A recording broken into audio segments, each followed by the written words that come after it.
ठीक है, सर एक बार फिर से बता दीजिए। फिर से रिपीट कर दे। हाँ, हमको लग ही रहा था, चलो ठीक है, कोई बात नहीं। देखो, सबसे फर्स्ट में जीन रेगुलेशन जो होता है वो होता क्या है समझ लो, ठीक है। जीन का एक्सप्रेशन कैसे होगा, सिंपल है कि हम लोग इस चैप्टर में हम यही लोग डील कर रहे हैं कि डीएनए से आरएनए बन रहा है, आरएनए से प्रोटीन बन रहा है, और कहीं ना कहीं प्रोटीन जो होता है वो वही जीन को एक्सप्रेस करने का काम करता है, ठीक है। अब यूकैरियोटिक में तो बहुत सारा हम लोग मैकेनिज्म देखे कि कैसे ट्रांसक्रिप्शन हुआ, कैसे ट्रांसलेशन हुआ। मेनली क्या होता है प्रोकैरियोटिक में, या फिर हम लोग बोल सकते हैं एक तरह का मोनेरन्स वगैरह में, जो जिनका रेगुलेशन होता है वो प्रोटीन का सिंथेसिस वहां बनाता है, ठीक है, क्योंकि प्रोटीन ही करना पड़ेगा। हम लोग समझ रहे हैं कि हम लोग समझ लिए हैं कि मतलब ट्रांसक्रिप्शन ट्रांसलेशन क्यों इंपॉर्टेंट है, तो उसी तरह है उसमें, आई मीन प्रोकैरियोटिक में। दूसरा चीज है कि वहां पे जो जिनका जो अपना वो मैकेनिज्म मेंटेन कर रहा है या फिर एक्सप्रेस करने का जो तरीका है उसका सिंपल है। तुम लोग ये 10th में ही ये था कि अपना कैसे करता है, वो कैसे अपने आप को मतलब एक्सप्रेस करता है कोई कैरेक्टर को लेके या कोई फंक्शन को लेके। तो हम लोग वहीं पे पढ़े थे कि प्रोटीन जो होता है वो बनता है, और वही प्रोटीन जो है वो जेनेटिक एक्सप्रेशन में हेल्प करता है। तो कहीं ना कहीं यहाँ पे भी प्रोटीन उसको बनाना है। तो प्रोटीन हम पहले ही बताए कि यूकैरियोटिक में हम लोग जो पढ़े ट्रांसलेशन ट्रांसक्रिप्शन, लेकिन अब जो प्रोकैरियोटिक का बात है उसके लिए जो है ऑपरेंट कंसेप्ट, एक तरह का ऑपरेटर सिस्टम डेवलप किया गया है, जिसके कारण आई मीन डेवलप सिस्टम क्या किया गया, वो ऑब्जर्व किया गया है, ऐसा देखा गया है, एक तरह का ऑपरेटर सिस्टम है जो कि जिनके एक्सप्रेशन में हेल्प करता है, ठीक है। तो सबसे पहला एक ही है द लैक ऑपेरॉन, और एक और है ट्रिप्टोफान एपेरॉन, बट ट्रिप्टोफान इंपॉर्टेंट नहीं है, फिर भी हम पिछला क्लास तुम लोग को बताए थे। बट लैक ऑपेरॉन जो है वो बहुत इंपॉर्टेंट है, तुम्हारा एकेडमिक हो या फिर मेडिकल पॉइंट ऑफ व्यू से हो, वो दोनों में इंपॉर्टेंट, क्योंकि दोनों से क्वेश्चन पूछेगा। सबसे फर्स्ट में हम लोग जो लैक ऑपरेशन स्टार्ट किए थे उसके लिए हम लोग को कुछ कुछ चाहिए था, ठीक है। और लैक ऑपरेशन मतलब जिन के एक्सप्रेशन के रेगुलेशन के लिए जो सिस्टम था, वो हम लोग एक सिस्टम चाहिए था जिसमें कुछ कुछ जिन था, ठीक है, और कुछ कुछ मॉलिक्यूल था। जैसे हम लोग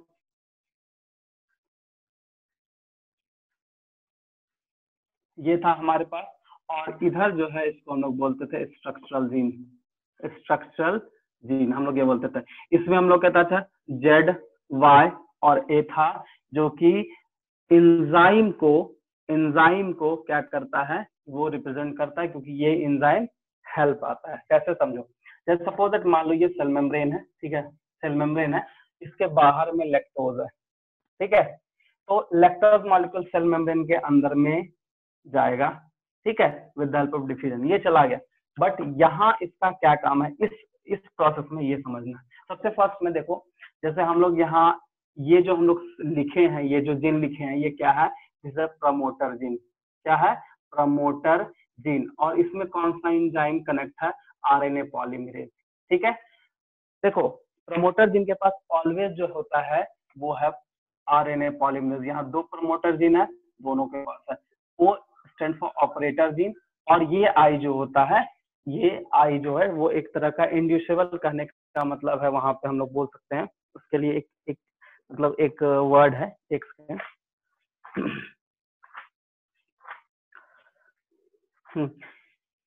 ये है इनहिबिटरी प्रोटीन, इनहिबिटरी प्रोटीन ये है, I stand for inhibitory protein. ये करता क्या, सबसे फर्स्ट में जो ऑपरेटर जीन होता है ये प्रोटीन के साथ मैच कर जाएगा, आई मीन एक साथ वो दोनों बाइंड कर जाता है, इंड्यूस कर देता है, जिसके कारण जो है हमारा जो आरएनए पॉलीमरेज, क्योंकि यहाँ हमारा एमआरएनए प्रेजेंट होता है दोनों पे, अब ये जो है इसको इधर जाना है, आई मीन ऑपरेटर को क्रॉस करके जाना होता है, तभी ये प्रोटीन बनाएगा, इसको प्रोटीन बनाएगा और ये अपना फंक्शनिंग करेगा, ठीक है। तो अल्टीमेटली क्या है कि ये देखो प्रोमोटर जीन पे, ये दो जगह प्रोमोटर जीन है, यहाँ पे एमआरएनए क्या होता है, अटैच्ड होता है, ठीक है।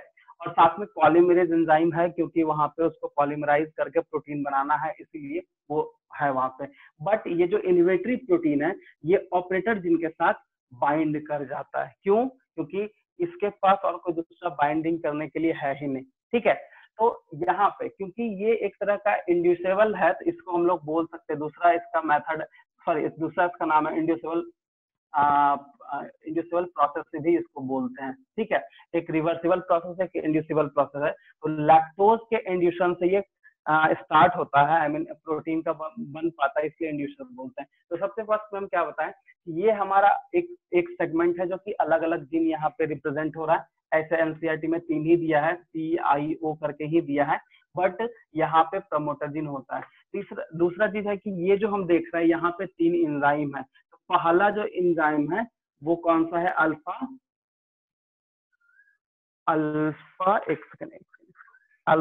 Beta galactose. जेड जो है वो बीटा गैलेक्टोज है, ठीक है। और ये जो वाई है इसको परमिएज बोलते हैं, परमिएज एंजाइम बोलते हैं। और ए जो है इसको ट्रांस एसिटाइलेज, ये 3 एंजाइम है यहाँ पे, ठीक है। ये तीनों रिप्रेजेंट करता है, इसको हम लोग स्ट्रक्चरल जीन बोलते हैं। अब देखो सिंपल है कि जब ये प्रमोटर जीन ये RNA पॉलीमरेज का कनेक्ट है, तो यहाँ पे जो है ये यहाँ पे जो बोलते हैं यहाँ पे mRNA है, बट ऑपरेटर से क्रॉस करके जाना है ना। तो इनहिबिटर और ऑपरेटर, नीचे देखो इनहिबिटरी प्रोटीन और ऑपरेटर जीन जो दोनों एक साथ बाइंड करता है और mRNA को जाने नहीं देता है, इसको पास कराना है। इस मैकेनिज्म में इस जो mRNA है इसको पास कराना है, जब तक यहाँ तक प्रोटीन नहीं बने, ठीक है। तो सेकंड में क्या होता है, लैक्टोज आता, तो ये जो ऑपरेटर जीन है इसना बाइंड करके बाइंड करता है, क्योंकि लैक्टोज का बाइंडिंग का एफिशिएंसी वो बहुत ज्यादा रहता है, ठीक है। इंड्यूसर जो होता है ये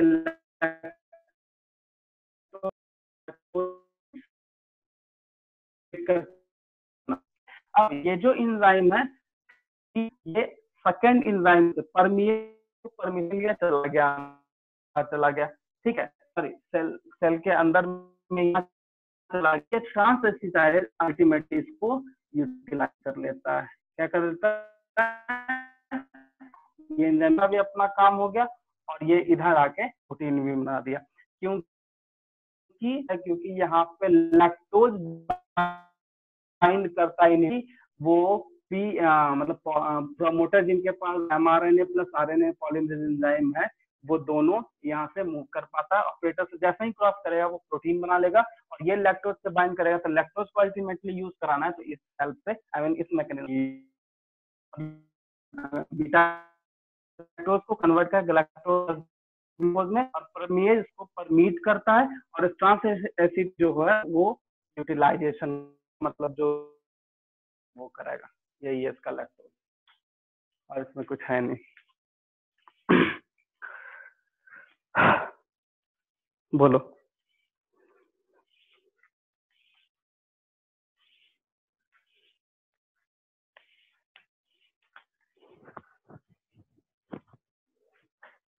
कुछ दिक्कत है? अच्छा, इसका एनसीईआरटी का अगर तुमको फिगर समझना है तो फिगर देखो यहाँ पे है, यहाँ देखो तुमको दिख रहा है रिप्रेसर mRNA किसको बोल रहा है, प्रमोटर के साथ जो mRNA है, ठीक है।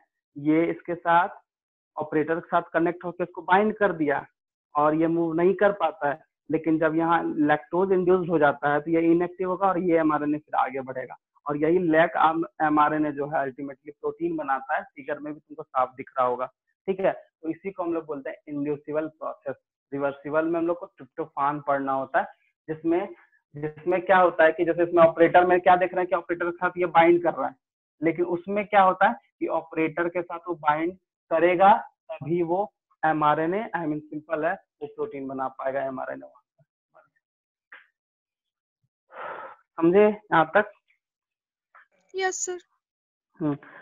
ठीक है, इसमें कुछ है बहुत ज्यादा नहीं है तब, बस इसको ध्यान रखना है कि कब किसके साथ लैक्टोज मतलब बाइंड कर रहा है। तो इनहिबिटरी प्रोटीन के साथ जब लैक्टोज, जिसको हम लोग रिप्रेसर बोल रहे हैं, mRNA को रिप्रेस करके रखता है, वो आगे जाने नहीं देगा।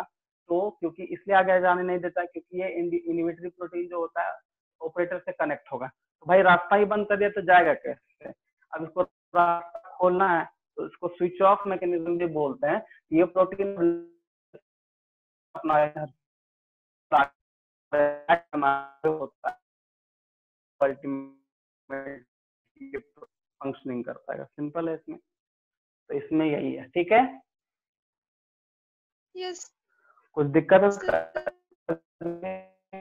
देखो हम लोग का जो आज टॉपिक है वो दो का और है डीएनए प्रिंटिंग। सामने तो आने वाला चीज वो तो समझा,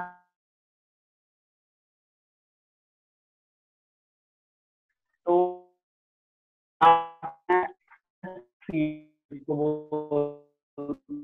सॉरी जीनोम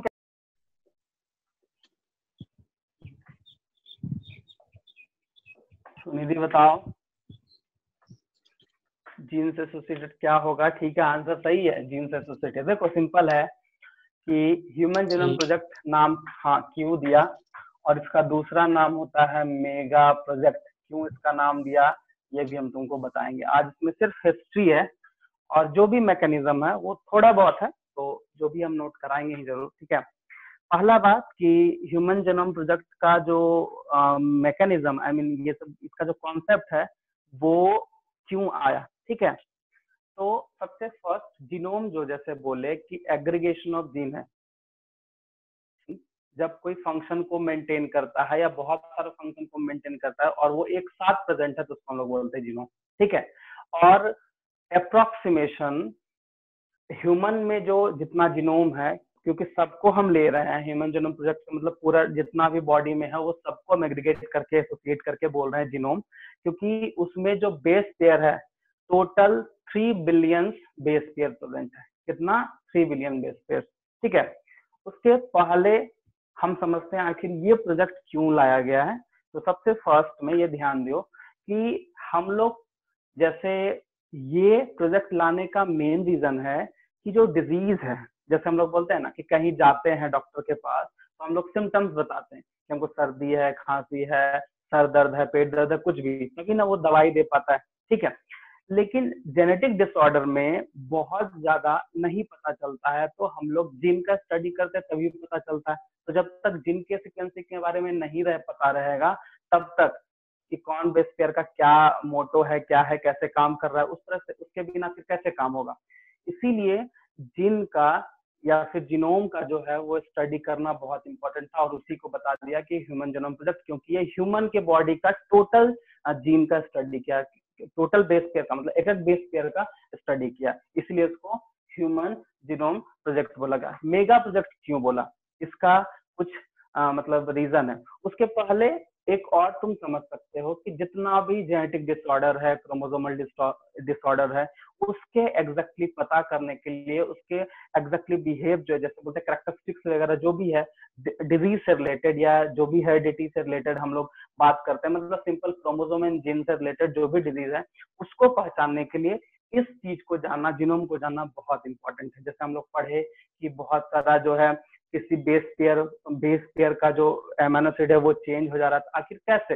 बेस पेयर का स्टडी कर रहे हैं, वही एग्रीगेट करके ही हम लोग क्या बोले ह्यूमन जीनोम प्रोजेक्ट, क्योंकि ह्यूमन जीनोम प्रोजेक्ट मतलब कि ह्यूमन के पूरा जितना भी जीन है, जितना भी बेस पेयर है उसका स्टडी इसमें करना है। तभी हम लोग इसकी इस बेसिस पे हम लोग जो भी डिजीज वगैरह है उससे हम लोग बच सकते हैं, या जो भी उसका ट्रीटमेंट वगैरह है या जो भी उससे बचा जा सकता है। बोलते हैं ना कि बहुत कुछ मतलब किसी भी डिजीज को लेके या कुछ भी लेके जिनका नहीं करेंगे तब तक हम लोग नहीं चलेगा। तो थोड़ा सा हिस्ट्री बस है यही कि इसीलिए जेनेटिक डिसऑर्डर को अच्छे से, ठीक है, इसके लिए ह्यूमन जीनोम कहने का मतलब कि ह्यूमन के जीन का स्टडी आई मीन उसके बेस पेयर का स्टडी स्टार्ट किया, उसी को बोलते हैं ह्यूमन जीनोम प्रोजेक्ट। अब देखो ये मेगा प्रोजेक्ट क्यों बोला गया। सबसे फर्स्ट में हम क्या बताएं कि 3 बिलियन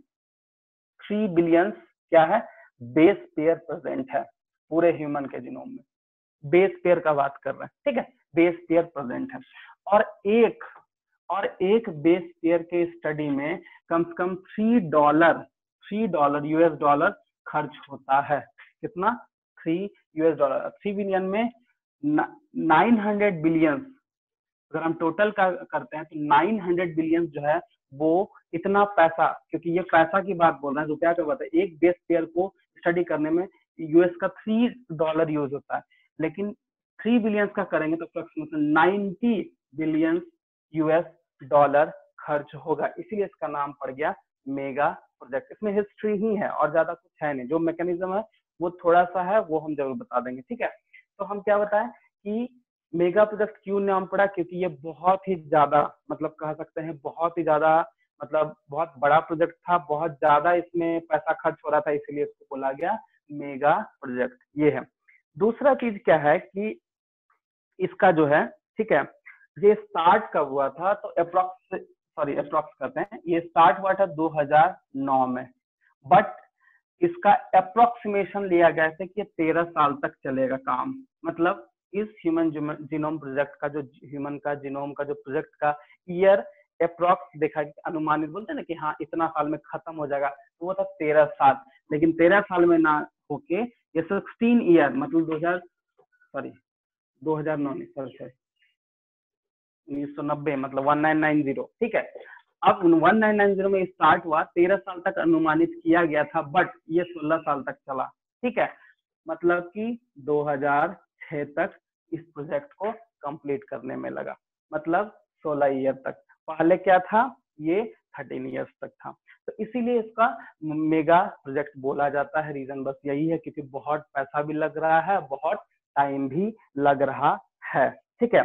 अब हम लोग इसका पढ़ते हैं गोल, आखिर क्यों मतलब करना था, ठीक है। गोल मतलब एक होता है कि गोल ऑफ एससीजी में क्या क्या प्रोसेस करना पड़ता है, ये चीज है। तो देखो इम्पोर्टेंट गोल क्या होता है, कोई भी प्रोजेक्ट का काम है तो उसमें बहुत सारा पॉइंट पे काम करना पड़ता है। जैसे मान लो कहीं भी फैक्ट्री लगाना हमको, सपोज दैट, ठीक है। अब फैक्ट्री लगाना है तो हमको पहले जमीन का सर्वे चाहिए, जमीन का सर्वे चाहिए तो फिर हम लोग को अर्थ डिपार्टमेंट से, जियोलॉजिकल डिपार्टमेंट से सर्वे कराना पड़ेगा, पॉल्यूशन कंट्रोल बोर्ड देखना पड़ेगा, बहुत सारा मैकेनिज्म होता है ना कि बहुत सारा इश्यूज होता है। तो एसजीपी का भी बहुत सारा इश्यूज हुआ था, उसको हुआ नहीं था, मतलब एससीजी का बहुत सारा पॉइंट को ध्यान रखते हुए बहुत सारा काम किया गया था, उसी को हम लोग बोलते हैं गोल ऑफ एचजीपी। तो सबसे पहला देखो तुम लोग ये बुक्स निकालो, देखो एससीजी में लिखा है गोल ऑफ एचजीपी, एचजीपी का पेज नंबर निकालो तुम लोग 118, एनसीईआरटी निकालो, क्योंकि बिना एनसीईआरटी का होगा नहीं, क्योंकि एनसीईआरटी से ही आज हम डील करने वाले हैं। निकालो जल्दी, फटाक से रिप्लाई करो जल्दी, निकाल लिए? हाँ ठीक है। तो हम लोग मेगा प्रोजेक्ट क्यों बोले ये समझ में आ गया। अब देखो उसके पहले तुम लोग के एनसीईआरटी में एक बायो इन्फॉर्मेटिक्स है। बायो इन्फॉर्मेटिक्स ये है क्या? तो सबसे पहले ये है एनसीबीआई बोलते हैं इसको, एनसीबीआई डिपार्टमेंट है, ठीक है। दूसरा है कि बायो इन्फॉर्मेटिक्स का जरूरत क्यों पड़ा, ठीक है। तो उसको हम समझाते हैं तुमको, वो गोल ऑफ एचजीपी में ही समझेंगे। तो सबसे पहला पॉइंट देखो क्या लिखा गया है गोल ऑफ एचजीपी में, identify the approximately 20,000 to 25,000 gene in human DNA. हम जीन का बात नहीं किए थे यहाँ पे, बेस पेयर का बात किए थे, इसको ध्यान रखना। अब ऐसा मत सोच लेना कि वो अलग है, क्योंकि हम 900 बिलियन जो खर्च हो रहा था तो वो एक बेस पेयर का स्टडी करने में लग रहा था, लेकिन पहला जो पॉइंट है वो कितना है, 20,000 से 25,000 जीन प्रेजेंट है एक डीएनए ह्यूमन का, पहला पॉइंट ये समझ में गया। दूसरा है कि लिखा है determine the sequence of the 3 billion chemical base pair. तुम्हारे सामने लिखा हुआ है 3 बिलियन केमिकल बेस पेयर, मतलब 300 बिलियन केमिकल बेस पेयर का स्टडी, आई मीन कहने का मतलब सिक्वेंसिंग का डिटर्मिनेशन दूसरा गोल में आ गया कि सबसे पहले सिक्वेंसिंग का डिटर्मिनेशन करेंगे तभी ना हर एक सीक्वेंस का हम कैरेक्टरिस्टिक्स या जो भी है हम जान पाएंगे। तो हम लोग 3 बिलियन जीन्स का जो है वो सिक्वेंसिंग का डिटर्मिनेशन का सेकेंड स्टेप था। तीसरा स्टेप था, देखो लिखा है store this information in database, and चौथा में improve tools for data analysis. सबसे पहला कि ये लोग तुम एनसीईआरटी में पढ़े में दिख जाएगा कि अगर हम इसका डाटा पेन पेपर पे अगर करते ना तो कम से कम 1000 से 1500 पेज में लिखना पड़ता है इसको, कम से कम 1000 से 1500 पेज में लिखना पड़ता। ये तुम्हारे एनसीईआरटी में है भी, देखना उसमें लिखा हुआ है, जो डाटा है वो हम बता रहे हैं। सॉरी, इसमें लिखा है 1000 पेजेस एंड देन 3300 सर्च बुक्स वुड बी रिक्वायर्ड। इसका इंफॉर्मेशन को स्टोर करने के लिए 3300 बुक, और हर एक बुक में कितना 1000 पेज का वो होगा, तो वैसा तो पॉसिबल है नहीं। तो जो डाटा एनालाइजिंग है, जो डाटा को स्टोर करना है, उसके लिए एक नया आया बायो इन्फॉर्मेटिक्स, मतलब एक तरह का इंस्टीट्यूशन है, एक तरह का ये संस्थान है जो कि इसके डाटा को स्टोर करके इसको एनालिसिस वगैरह करने का काम बायो इन्फॉर्मेटिक्स को दिया गया। अब ये है क्या, सिंपल है, बायो इन्फॉर्मेटिक्स क्या है, एक बायोटेक्नोलॉजी का ब्रांच है जिसमें कोई भी इंफॉर्मेशन को हम लोग स्टोर कर सकते हैं, डाटाबेस एनालिटिक्स जो भी काम है वो हम इसमें कर सकते हैं। तो इसको सबसे पहले एनसीबीआई ये किया था, और तुम लोग सर्च करोगे भी कि एनसीबीआई क्या है, फुल फॉर्म दिख जाएगा वहां पे। और एनसीबीआई जो बहुत सारा थ्योरीज वगैरह अपना डालता है, ठीक है, तो ये चीज है। दूसरा चीज है कि ये किया कौन था, तो department of energy, sorry department of energy में, एक सेकंड, डिपार्टमेंट ऑफ, हाँ सॉरी सही है, एनर्जी, ठीक है। तो डिपार्टमेंट ऑफ एनर्जी जो है ये बायो इन्फॉर्मेटिक्स को, बायो इन्फॉर्मेटिक्स को जो किया गया, अमेरिका, देखो क्योंकि अमेरिका का ही जो डिपार्टमेंट ऑफ एनर्जी है वो एनसीबीआई का डेवलप किया, और यहाँ पे एक एनएचआई भी लिख सकते हैं हम लोग, ठीक है। तो एनएचआई इसका डेवलप किया जिसमें जो भी डाटा वगैरह मिला, जो भी डाटा एनालिटिकल इश्यूज हुआ, वो सारा कुछ जो है वो बायो इन्फॉर्मेटिक्स में, तो उसके हेल्प से वो किया गया, ठीक है।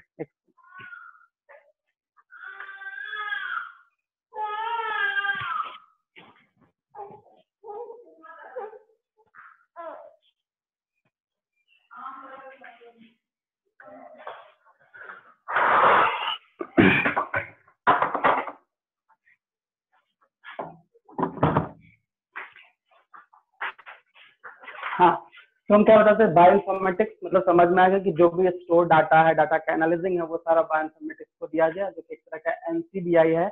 और ये एनसीबीआई जो है वो डेवलप किया था, डिपार्टमेंट ऑफ एनर्जी, कहाँ का, तो यूएस का, ठीक है। अब तो वही उसमें जो थर्ड एंड फोर्थ पॉइंट है जिसमें लिखा है information in database and improve tools for data analysis, ये सारा किसको दिया गया है, बायो इन्फॉर्मेटिक्स डिपार्टमेंट को, जो कि किया कौन था, डिपार्टमेंट ऑफ एनर्जी, कहाँ, यूएस का था, ठीक है। अब देखो ये सब तो ये तो ठीक है कि एनसीबीआई जो डेवलप किया गया, यूएस बनाया गया, तो इसका बस काम था वही डाटा वगैरह जो भी है सबको स्टोर करना, उसका एनालिसिस करना, ठीक है, ये समझ में आ गया। नेक्स्ट जो था कि transfer related technology to other sectors such as industries, मतलब कि जो भी, मतलब हमको जैसे लिखा देखो तुम्हारे सामने ही है कि ट्रांसफर रिलेटेड ये टेक्नोलॉजी टू अदर सेक्टर, मतलब कि जो भी हमको ट्रांसफरिंग करना है उसके लिए बहुत सारा इंडस्ट्रीज पे हेल्प करना पड़ेगा, मतलब सिंपल है, जो बायो टेक्नोलॉजी का यूज कर रहा है उस तरह का सेक्टर वाइज, उस तरह का इंडस्ट्री पे हमको हेल्प चाहिए, क्योंकि हमको उसको भेज के उसका डाटा एनालाइजिंग कर पाए, ये चीज है।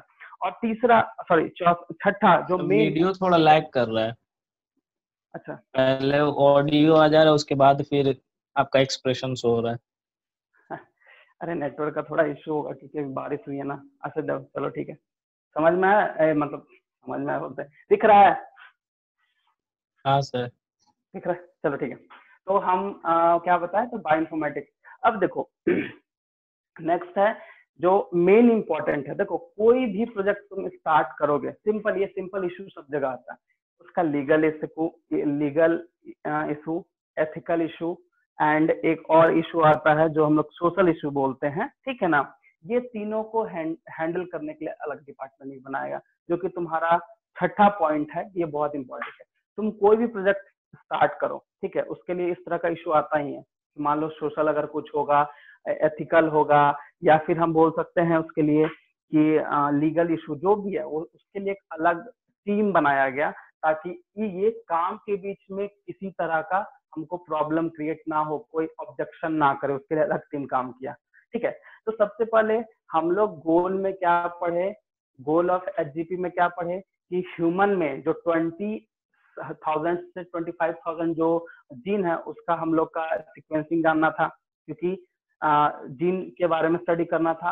अब उस जीन में कितना सीक्वेंसिंग बना और उस सीक्वेंसिंग में कितना बेस पेयर है ये जाना था क्योंकि सीक्वेंसिंग बनेगा बेस पेयर से। तीसरा बायो इन्फॉर्मेटिक्स, मतलब ये डेवलप किया इसलिए कि उसका डाटा वगैरह स्टोर करके रखा जाए, ठीक है। और चौथा क्या था कि इंडस्ट्री को ट्रांसफर करे, अलग अलग सेक्टर में हम लोग को सीक्वेंसिंग वगैरह मिला तो उसको अलग सेक्टर में जाके उसका अलग स्टडी करना, ये भी एक था। और सबसे लास्ट में था कि इसको स्टार्ट करने के लिए इसको इस प्रोजेक्ट में किसी भी तरह का प्रॉब्लम ना हो उसके लिए एक टीम बनाया गया जिसको हम लोग जो कि legal, ethical and social issue को हैंडल करता है, यही है इसका गोल। तो सबसे पहले ये ध्यान रखना कि ह्यूमन जेनोम प्रोजेक्ट क्यों लिया, हम फिर से रिवाइज कर दे रहे हैं, रिपीट कर रहे हैं, क्योंकि किसी भी क्रोमोसोम एंड जेनेटिक डिसऑर्डर को सही से जानने के लिए इस प्रोजेक्ट को देखा गया। आई मीन जेनेटिक क्रोमोसोम से रिलेटेड जो भी प्रॉब्लम आया, अच्छा बुरा जो भी है, उसके लिए ये प्रोजेक्ट स्टार्ट हुआ। मेगा प्रोजेक्ट क्यों बोले, क्योंकि टोटल नंबर ऑफ जीन्स में जो बेस पेयर था, एक बेस पेयर को जानने में जो खर्च हो रहा था वो $3 खर्च हो रहा था, और उस हिसाब से 300 बिलियन बेस पेयर था, जिसके कारण 900 बिलियन का खर्च था। इसलिए इतना ज्यादा खर्च था, इसीलिए इसको मेगा प्रोजेक्ट बोला। दूसरा काम क्या किया कि ये स्टार्ट किया 90s में, लेकिन खत्म होना था कब, 2013 में, लेकिन हुआ कब, 2013 में नहीं, 2003 में, ठीक है। तो ये 13 साल का था, बट हुआ कितना, 16 साल में। तो टाइम भी ज्यादा लग रहा, पैसा भी ज्यादा लग रहा, इस वजह से इसका नाम मेगा प्रोजेक्ट दे दिया। और फिर गोल क्या था, जो गोल हमारे सामने अभी तुरंत डील हुआ, ठीक है। अब ये जो प्रोजेक्ट है, ये प्रोजेक्ट किसी ना किसी मेथड पे, किसी ना किसी अप्रोच पे काम करेगा, ठीक है। तो अप्रोच पे काम कैसे करेगा, सिंपल है कि डीएनए में दो तरीके का सीक्वेंस है, एक कोडिंग सीक्वेंस है और एक नॉन कोडिंग सीक्वेंस है, सिंपल है। तो कोडिंग सीक्वेंस का ही हम बेस पेयर जो है वो उसका हम लोग को जानना, क्योंकि कोडिंग है तो वो फंक्शनिंग है, और जो नॉन कोडिंग है बस वो ऐसे ही पड़ा हुआ है, एक तरह का जगह लेके बैठा हुआ, उसका कोई काम नहीं है। बहुत सारा कोडिंग सीक्वेंस है और बहुत सारा नॉन कोडिंग सीक्वेंस है। मेनली जो अप्रोचेज हुआ, दो टाइप का अप्रोचेज हुआ जो कि हम लोग को देखना है। एक है EST, ठीक है, EST है, तुम देख सकते हो मेथोडोलॉजी में EST है, और एक होता है सीक्वेंस एनोटेशन, एक है सीक्वेंस एनोटेशन, ठीक है। तो हम अभी तुमको क्या बताएं कि ह्यूमन जीनोम प्रोजेक्ट का जो मेथड है उसमें सिंपल सा एक कॉमन सा एक सिंपल सा कॉन्सेप्ट ध्यान में रखो, और ये ऐसा भी यही होता है कि कोई भी कोडिंग सीक्वेंस का ही हम लोग जो है उसके जीन का स्टडी कर सकते हैं। नॉन कोडिंग का करके कोई फायदा नहीं, क्योंकि नॉन कोडिंग नॉन फंक्शनिंग है, उसका कोई काम ही नहीं है। क्या काम है, वो बस ऐसे ही पड़ा हुआ है, ना वो कोई कैरेक्टर एक्सेस कर रहा है, ना कोई बॉडी का कोई फंक्शन को मेंटेन कर रहा है, बस वो नॉन कोडिंग सीक्वेंस है। तो इस तरह से जो है ह्यूमन जेनोम प्रोजेक्ट का सबसे पहला जो मेथड आया उसमें दो तरीके का था कि ETS एंड स्क्वायर एनोटेशन। ये क्या, सॉरी सीक्वेंस एनोटेशन, ये क्या होता है हम तुमको नोट कराते हैं। मतलब इस मेथड में दो अप्रोचेस, क्योंकि मेथड तो दो तरीके का था ना, एक बैक एंड वैक, वो भी है, बट इस मेथोडोलॉजी में हम लोग बस एक ही चीज जानना है कि जो कोडिंग सीक्वेंस है उसी का जो है हम लोग स्टडी करेंगे, जितना उसमें जीन है सबका स्टडी करेंगे, उसका बेस पेयर का स्टडी करेंगे, और उसके अकॉर्डिंग हम लोग का जो है वो काम आगे फर्दर होगा। और जो नॉन कोडिंग है उसको हम लोग नहीं कर सकते हैं, और फिर करने से कोई फायदा भी नहीं है ना, सिंपल है, कोई काम ही नहीं कर रहा है वो, तो उसको करके क्यों टाइम वेस्ट करें। लेकिन प्रॉब्लम ये भी आया कि उसको करना होगा, नहीं करेंगे तो हो सकता है कि आगे जो है, क्योंकि डीएनए फिंगरप्रिंटिंग वगैरह में ये कोडिंग और नॉन कोडिंग सीक्वेंसिंग का बहुत सारा यूज है, तो ये भी स्टार्ट करना पड़ा, ठीक है। तो हम दो अप्रोच बताए, क्या क्या, EST एंड सीक्वेंस एनोटेशन, ये क्या होता है समझो, ठीक है।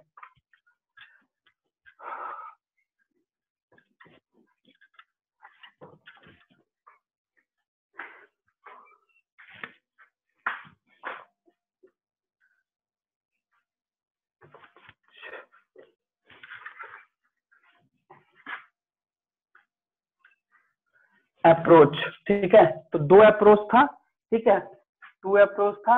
एक को हम बताए थे EST, तो कैसे समझो इसको, सिंपल है, जो सीक्वेंसिंग होता है, sequencing only coding coding parts of DNA, only coding parts of DNA, और इसी को बोलते हैं ईएसटी। क्या बोले? ईएसटी। इसका फुल फॉर्म है expressed sequence tag, expressed sequence tags. तुमको दिख रहा होगा एनसीईआरटी में, देख लो, ठीक है। पेज नंबर है 119, उसमें तुमको दिख जाएगा सेकंड पैराग्राफ में, जिसमें लिखा मेथोडोलॉजी, ठीक है।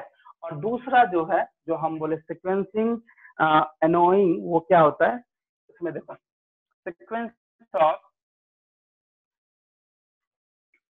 Coding and non coding part of DNA, non coding part of DNA, इसी को हम लोग बोलते हैं सीक्वेंस एनोटेशन।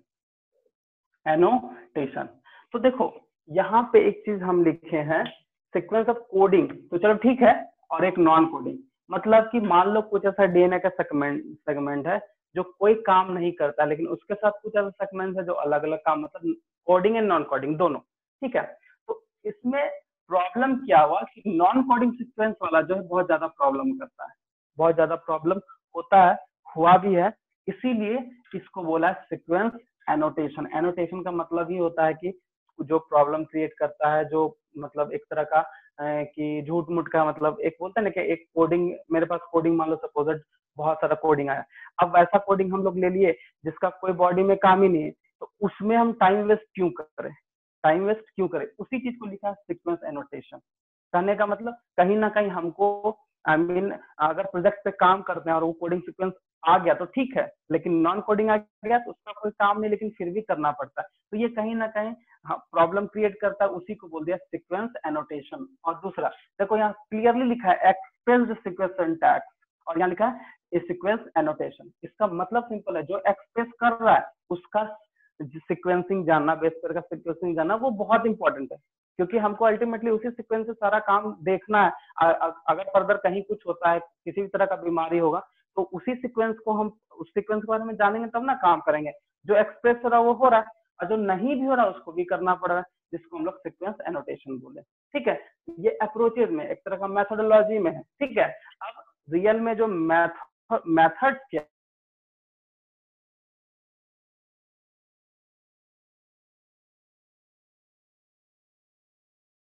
सर वीडियो रुक गया।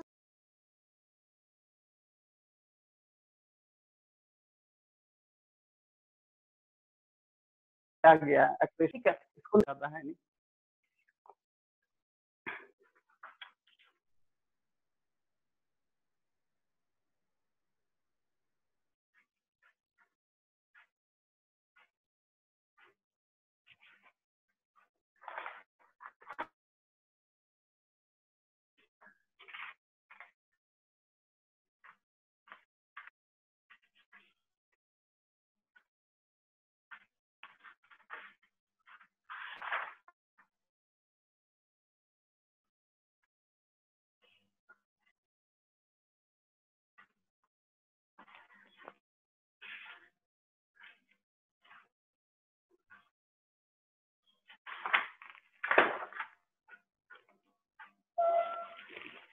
हो गया?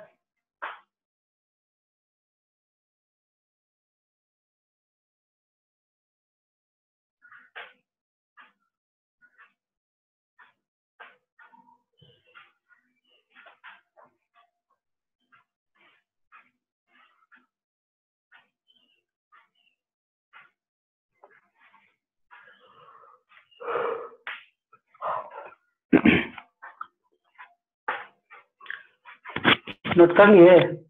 Yes sir. हाँ ठीक है।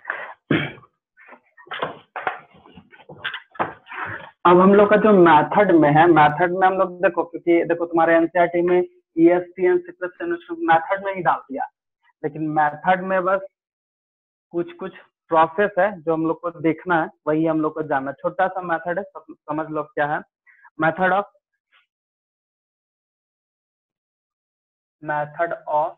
HGP, ठीक है। तो सबसे फर्स्ट में हम लोग कोई भी अगर सेल है, ठीक है, तो उसका हम लोग क्या करेंगे। Abhijit sir 1 minute, Abhijit Srivastava.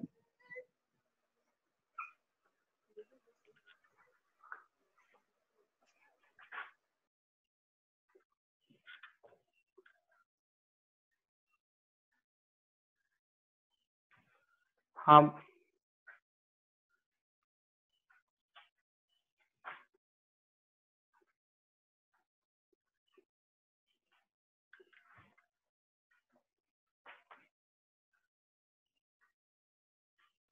Sir continue रहिए सर, वो गलती से ज्वाइन कर लिया था अभिजीत क्लास 10 का।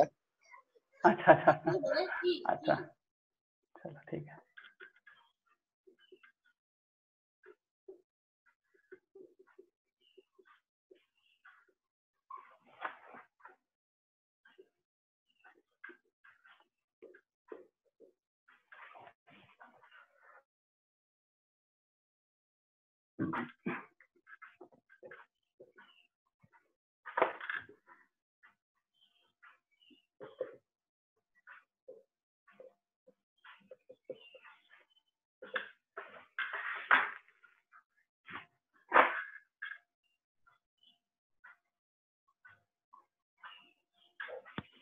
देखो, सबसे फर्स्ट में कोई भी हम लोग अगर सेल के अंदर में जो डीएनए है, कोई भी अगर सेल लेंगे तो सबसे पहले उसको डीएनए को आइसोलेट करना होगा। सबसे पहला प्रोसेस, कोई भी तुम बायोटेक्नोलॉजी ले लो या किसी भी चीज का अगर हम बात करें, अगर स्टडी की बात करना, सेगमेंट की बात करना, तो सबसे पहले हम लोग डीएनए आइसोलेट कर लेंगे। इसके लिए बहुत सारा एंजाइम्स वगैरह आता है, अलग अलग केस में अलग अलग आता है, ठीक है। तो डीएनए को सबसे पहले आइसोलेट किया, सबसे पहला मेथड है। दूसरा है कि मेरे पास डीएनए का तो बहुत बड़ा सीक्वेंसिंग है, तो उस डीएनए को जैसे मान लो ये हमारा इतना बड़ा सीक्वेंसिंग है, तो क्या इतना बड़ा का एक साथ में हम लोग कर सकते हैं? नहीं कर सकेंगे। अब नहीं कर सकेंगे तो इसको कैसे कर सकेंगे? तो इसको फ्रैगमेंट में लाना पड़ेगा, मतलब इसको कट करना पड़ेगा। तो यहाँ पे हम देखो सेकंड में लिखे एंजाइम फॉर कट। तो कौन सा एंजाइम है जो कटिंग मेथड में बहुत ज्यादा यूज होता है? ठीक है, वैसे बायोटेक में पढ़ेंगे बट अभी समझ लो, ठीक है। वो हम कॉमन लिख रहे हैं, उसका कैटेगरी भी है, उसका क्लासिफिकेशन भी है। तो एंजाइम फॉर कटिंग के लिए हम एक ही एंजाइम लेंगे जिसको हम लोग बोलते हैं रेस्ट्रिक्शन एंजाइम, जो मॉलिक्यूलर सीजर भी बोलता है इसको, रेस्ट्रिक्शन एंजाइम। हम डीएनए को आइसोलेट करेंगे, रेस्ट्रिक्शन एंजाइम लेंगे और इस पे हम डीएनए फ्रेगमेंट पे इंट्रोड्यूस करेंगे। जैसे ही वो जाएगा एंजाइम, वो कटिंग स्टार्ट। अब वो कटा, मान लो, ठीक है, बहुत छोटा छोटा फ्रेगमेंट। तो तीसरा मेथड में क्या हुआ? फ्रेगमेंट हो गया। अब इसका स्टडी करना है बेस पेयर का। तो सबसे पहले क्या है, मान लो हमारा जो डीएनए है वो फॉरेन डीएनए है। अब फॉरेन डीएनए है तो वो वेक्टर के साथ उसको हम लोग वेक्टर के साथ जो है क्या करते हैं, उसको कि वेक्टर में उसको डालते हैं, ठीक है। ऐसा क्यों डालते हैं समझो। फिर वेक्टर के बाद जो सेल है उसमें डालेंगे ताकि उसका कॉपी बढ़ेगा, तो बेस पेयर जो है वो अच्छे से समझ में आएगा, ठीक है। अब देखो, ये जो मेथड है फॉरेन डीएनए से प्लस हम वेक्टर लिखे हैं, वेक्टर में बैट एंड वैट लिखे हैं, ये क्या है समझाते हैं। अब ये जब दोनों होगा तो अल्टीमेटली ये होस्ट सेल में जाएगा, होस्ट सेल के अंदर जाके बहुत सारा कॉपी उसका बना लेगा। क्या कर लेगा? बहुत सारा कॉपी कर लेगा, एक तरह का पॉलीमराइजेशन जो है वो है। और ये जो मेथड है पूरा, इसी मेथड को जो कंप्लीट किया था उसको हम लोग बोलते हैं सैंगर मेथड। क्या बोले थे? Sanger method. अब फॉरेन डीएनए, हमारे पास डीएनए है, इसी को फॉरेन डीएनए बोल रहे हैं। अब वेक्टर, तो वेक्टर का काम होता है उसको लेके जाना, किसी के पास लेके जाना। मतलब एक तरह का ये क्या है? कैरियर है। एक तरह का ये क्या है? वैकिल है। एक तरह का ये क्या है? मतलब समझ लो कि अगर हमको यहाँ से स्टेशन जाना है तो हम ऑटो लेंगे या बाइक लेंगे या कार लेंगे, जो भी लेंगे। तो वेक्टर वही बाइक वही कार हो गया। मतलब इसमें, मतलब ये हमारा क्या हो गया? ये पैसेंजर है, ये हमारा वेक्टर है। पैसेंजर को इसमें बैठाएं और फिर ये मूव किए हॉस्ट सेल में, वह इसी को डालें। अब ये फिर जब जाएगा उसके अंदर में जो जेनेटिक मटेरियल है, जो डीएनए का सीक्वेंसिंग जो फ्रेगमेंट्स में गया है, वो अपना कॉपी नंबर बढ़ाएगा, जिससे बेस पेयर के बारे में हम लोग जान लेंगे। बस यही चीज है। तो इसको कौन कहता है? Sanger method. तो अब तुम्हारे सामने है कि जो वेक्टर है, हम बैट एंड वैट क्यों लेते हैं? तो बैट एंड वैट का फुल फॉर्म तो ये है बैक्टीरियल ये है bacterial artificial artificial artificial chromosome, ये इसका फुल फॉर्म है, एनसीईआरटी में भी है, तुम देख सकते हो। और वैक में ईस्ट आर्टिफिशियल क्रोमोसोम, ठीक है।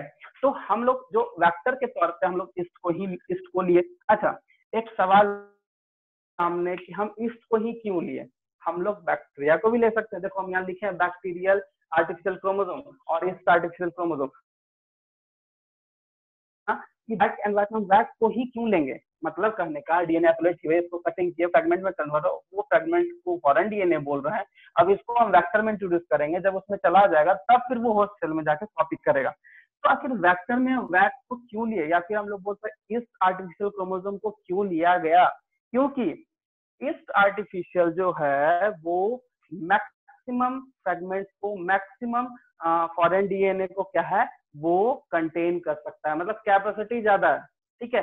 मतलब सपोज दैट मान लो कि फॉरेन डीएनए जो है वो क्या होता है, पैसेंजर एक तरह से, ठीक है। और वेक्टर मान लो वैक जो है, वैक YAC, ठीक है, वैक तो नहीं याक ही बोलते हैं, याक YAC, ठीक है, याक होगा। तो ये है, ये इसका एरिया बड़ा है, इसका एरिया बड़ा है और इसका एरिया छोटा है, ठीक है।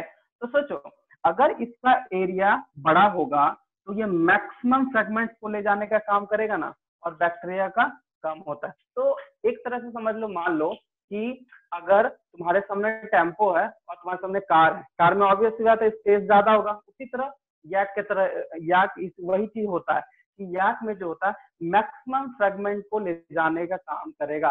फॉरेन डीएनए मान लो तो ज्यादा होगा तभी ना ये वाइट उसको लेके चल जाएगा, और ये ज्यादा अमाउंट में ले जाएगा तो जब होस्ट सेल में जाएगा तो ज्यादा अमाउंट में जो फ्रेगमेंट्स का जो स्टडी हम लोग तुरंत तुरंत कर पाएंगे।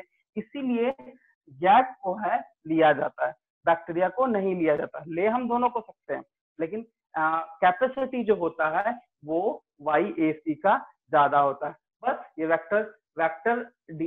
वेक्टर में फॉरेन डीएनए चला गया जिसको हम ईस्ट को लेके जा रहे हैं। अब ईस्ट को डायरेक्टली होस्ट सेल मतलब एक सेल में डाल दिए, जैसे वहां डालेंगे तो वहां पे क्या है, उसका कॉपी नंबर स्टार्ट, और वही कॉपी नंबर जो होगा वो बेस पेयर को दिखाएगा, और वो बेस पेयर का हम लोग कैरेक्टरिस्टिक्स अच्छे से समझ सकते हैं। यही है इसका मेथड। इसमें कोई दिक्कत? बोलो। नहीं सर। समझ गया ना सारा? देखो दो चीज बहुत इंपॉर्टेंट है, अप्रोचेज को समझना बहुत जरूरी है कि कौन से कोडोन को ले जाना है, कौन से कोड नहीं लेके जाना है, आखिर क्या प्रॉब्लम्स हुआ। तो ध्यान रखना कि EST जो है, EST मतलब एक्सप्रेस्ड सीक्वेंस टैग का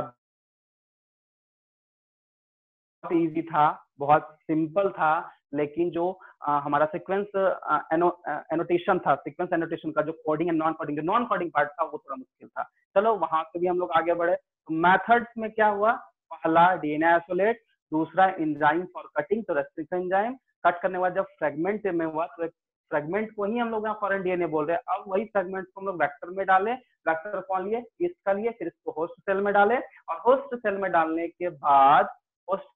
के बाद वहां पे कॉपी जो है वो बहुत ज्यादा इंक्रीज हुआ, और फिर हम लोग उसका बेस पेयर का जो भी कैरेक्टरिस्टिक्स वगैरह है वो समझ पाए, या जिनको समझ पाए मेथड को सैंगर मेथड, क्योंकि ये सैंगर जो है वही इस मेथड को कंप्लीट किए थे, ठीक है।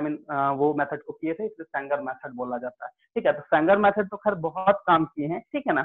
जैसे उनके पास कोई नॉर्मल पर्टिकुलरली प्रोटीन का भी जो अमाइनो एसिड था उसका भी डिटर्मिनेशन के लिए सैंगर मेथड उसमें, मतलब ये तो जीन है तो ठीक है, लेकिन नॉर्मल अगर प्रोटीन की बात करें, बॉडी में तो बहुत सारा प्रोटीन है, चाहे वो हार्मोन के फॉर्म हो, एंजाइम के फॉर्म में हो, या फिर जिसमें हो, ठीक है।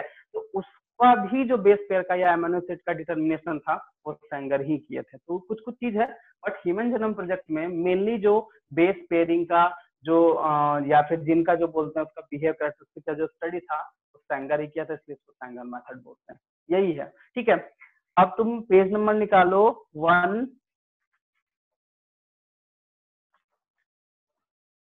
120 जिसमें लिखा है silent feature of human genome.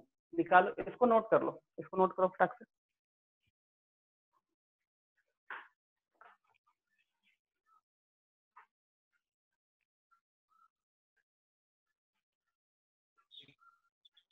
हो गया सर। हो गया ना। चलो अब हम लोग आते हैं साइलेंट फीचर में, तो उसके भी एनसीईआरटी में ही समझा देते हैं। ठीक है, देखो सबसे पहला पॉइंट है साइलेंट फीचर का, पेज नंबर 120 निकाल के रहो। उसमें देखो लिखा हुआ है कि the human genome contain 3164.7 million nucleotide bases, पहला पॉइंट। ठीक है, क्योंकि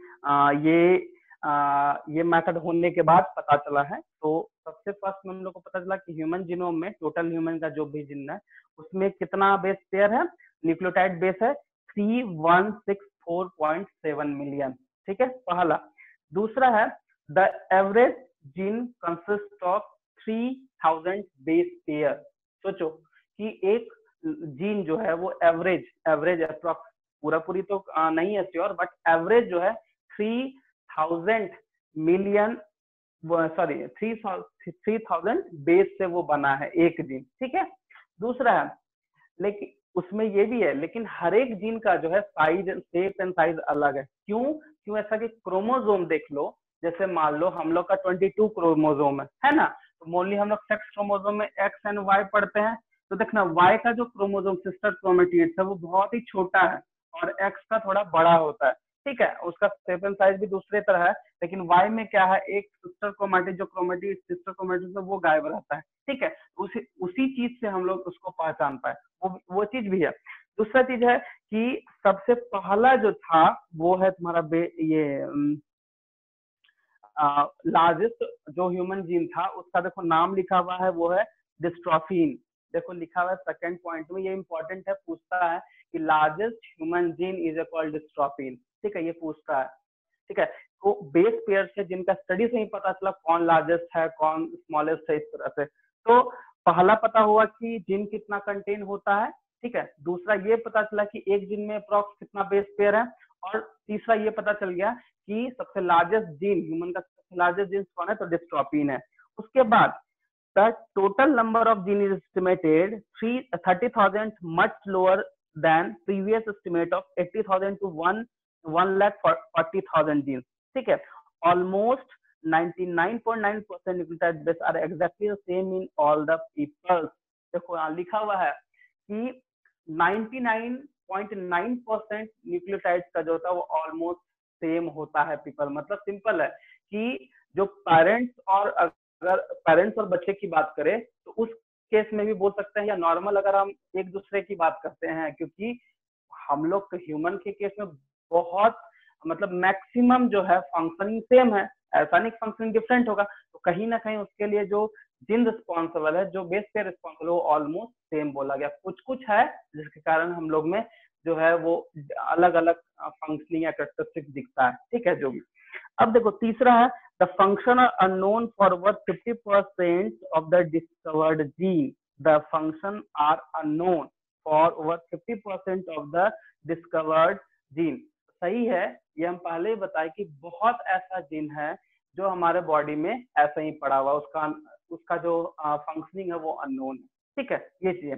तीसरा है देखो less than 2% of the genome code for protein, मतलब कि जीनोम का जो कोड हुआ है वो 2% से कम जो जीनोम है वो प्रोटीन का कोडिंग है। ठीक है, वो लिखा है less than 2% of the genome code for protein. ठीक है, तीसरा है तीसरा कहते हैं नेक्स्ट जो है 6 नंबर, वो repeated sequence make up very large portion of the human genome. ठीक है, repeated sequence make up very large portion of the human genome. ऐसा क्यों, रिपीटिंग सीक्वेंस क्यों चाहिए? ठीक है, देखो रिपीटिंग सीक्वेंस कहने का मतलब मान लिया जाए बहुत ऐसा जीन है जो बार बार एक ही चीज का एक ही सीक्वेंस को बना रहा है, उसको रिपीटिंग सीक्वेंस बोलते हैं। कि रिपीटिंग सीक्वेंस के ही कारण जो होता है, हम लोग डीएनए फिंगरप्रिंटिंग में भी पढ़ेंगे कि रिपीटिंग सीक्वेंस एक ऐसा मेथड है जिसमें हम लोग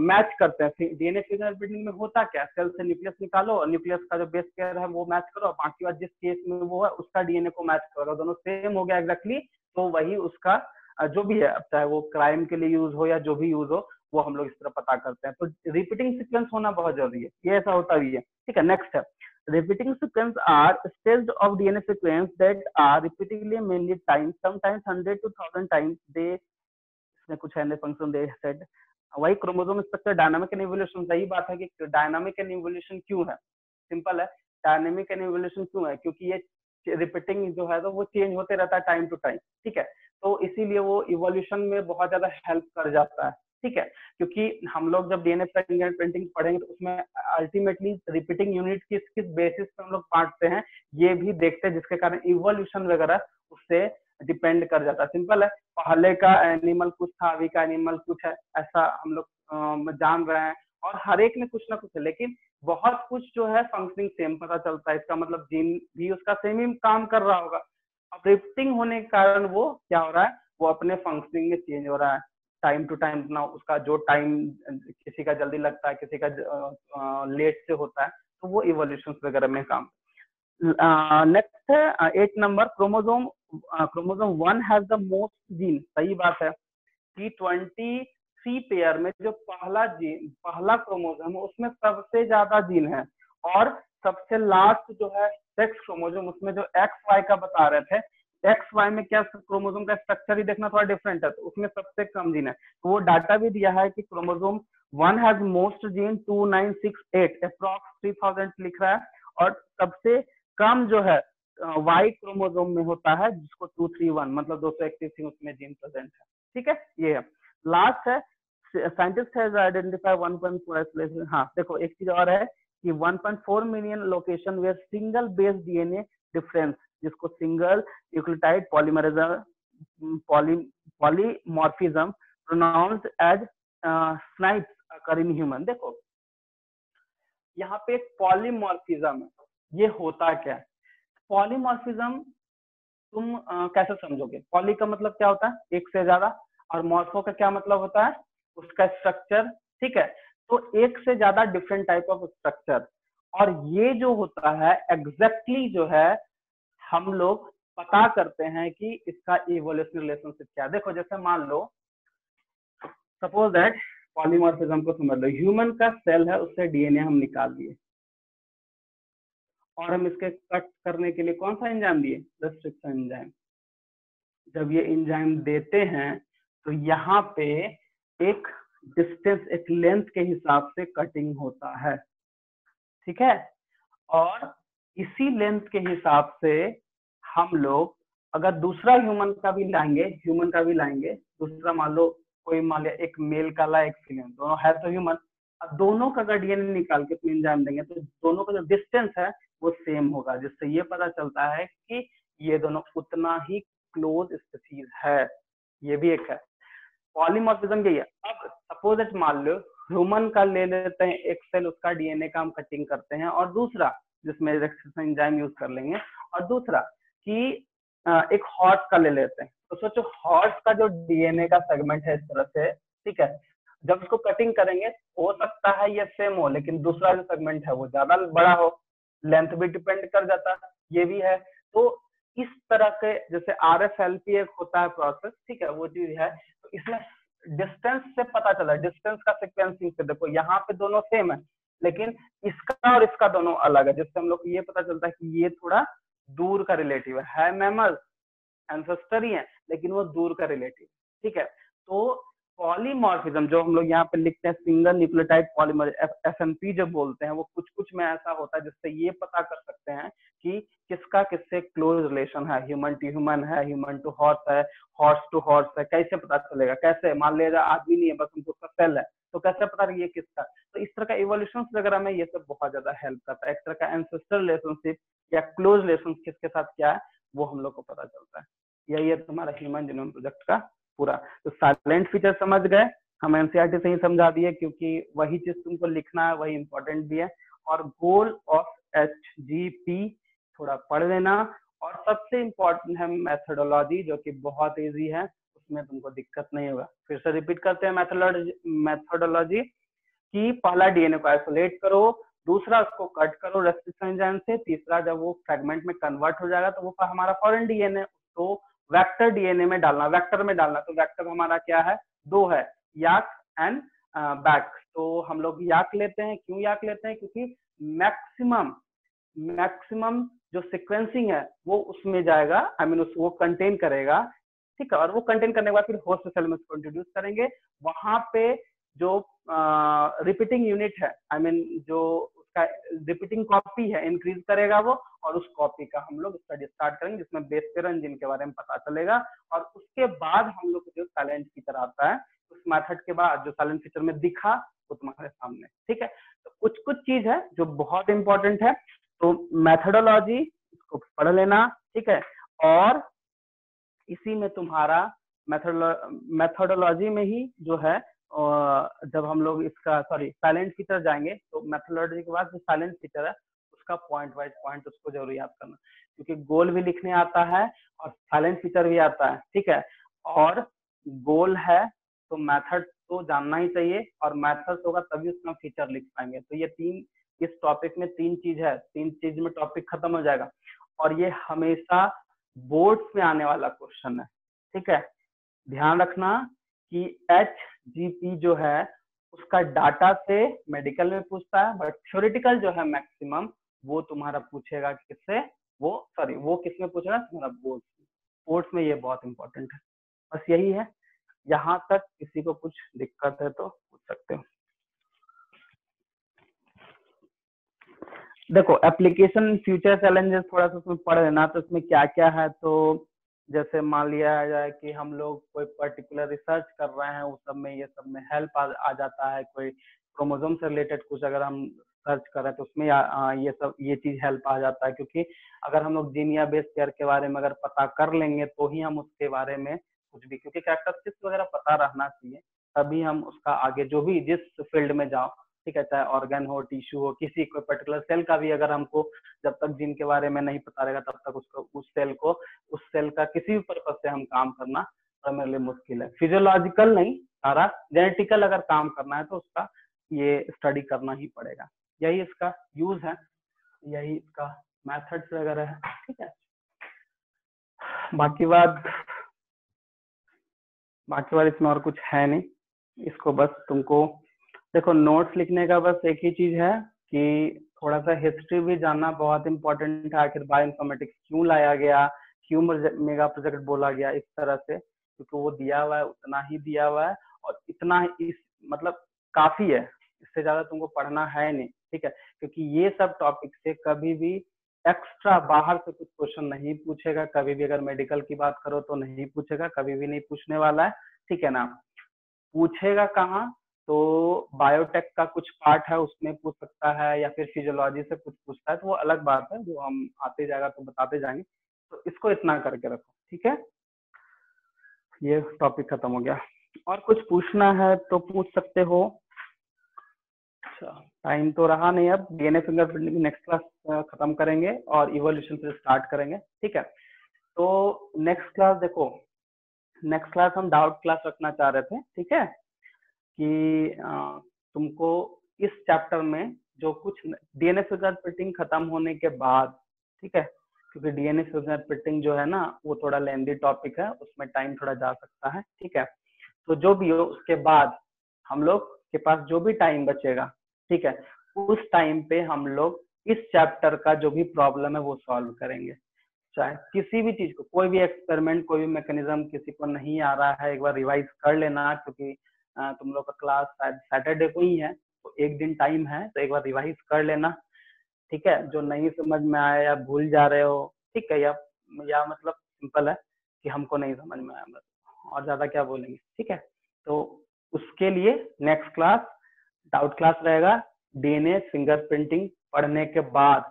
सो डीएनए फिंगरप्रिंटिंग पहले एक बार घर से पढ़ के आना। दूसरा HGP एक बार पढ़ लेना, कहीं भी एनसीईआरटी नहीं समझ में आ रहा है तो वो पूछ सकते हो। बाकी प्रीवियस का जो भी एनसीईआरटी का लाइन वगैरह आराम से तुम पढ़ के आ सकते हो, कोई भी है उसको खत्म। क्योंकि नेक्स्ट क्लास डीएनए फिंगरप्रिंटिंग पढ़ेंगे तो नया चैप्टर स्टार्ट करने से अच्छा है कि डाउट कर ले, ठीक है। नया क्लास में फ्रेश क्लास में फ्रेश टॉपिक स्टार्ट होगा, ठीक है। आज हम ऐसा सोचे थे डीएनए फिंगरप्रिंटिंग खत्म कर देंगे, बट हो नहीं पाया, ठीक है, तो इसको कर लेना। तो इसका नोट्स जो है वो तुम लोग बनाओ, एनसीईआरटी से बनाओ, मेथड में इसको नोट कर लेना, method of HGP and approaches, दो चीज तुमको याद रखना है, दोनों चीज हम लिखवा दिए, बाकी जो है हिस्ट्री वगैरह वो सारा कुछ बता दें, ठीक है। और कुछ प्रॉब्लम नो पूछना सर। है किसी को? ठीक है, ठीक है। तो डाउट वगैरह निकाल के रखो, और क्वेश्चन वगैरह भी पूछ सकते हो, सर क्या है, कैसे लिखना है, वो भी हम बता देंगे, कोई दिक्कत नहीं। एक्सरसाइज वगैरह का भी क्वेश्चन वगैरह कर लेना कि कहाँ लिखना है, क्या लिखना है, कितना लिखना है, वो हम थोड़ा ब्रीफ कर देंगे, क्योंकि अभी तो ब्रीफ कर सकते हैं क्वेश्चन आंसर्स वगैरह, उसको बना के रखो। एक्सरसाइज, इस टॉपिक का पूरा एक्सरसाइज जरूर बना लेना, क्योंकि ये सब चीज क्या है कि अगर तुम छोड़ दोगे, रिवाइज नहीं करोगे तो कंफर्म में भूल जाओगे। ठीक है, मैकेनिज्म इसमें बहुत है इसलिए।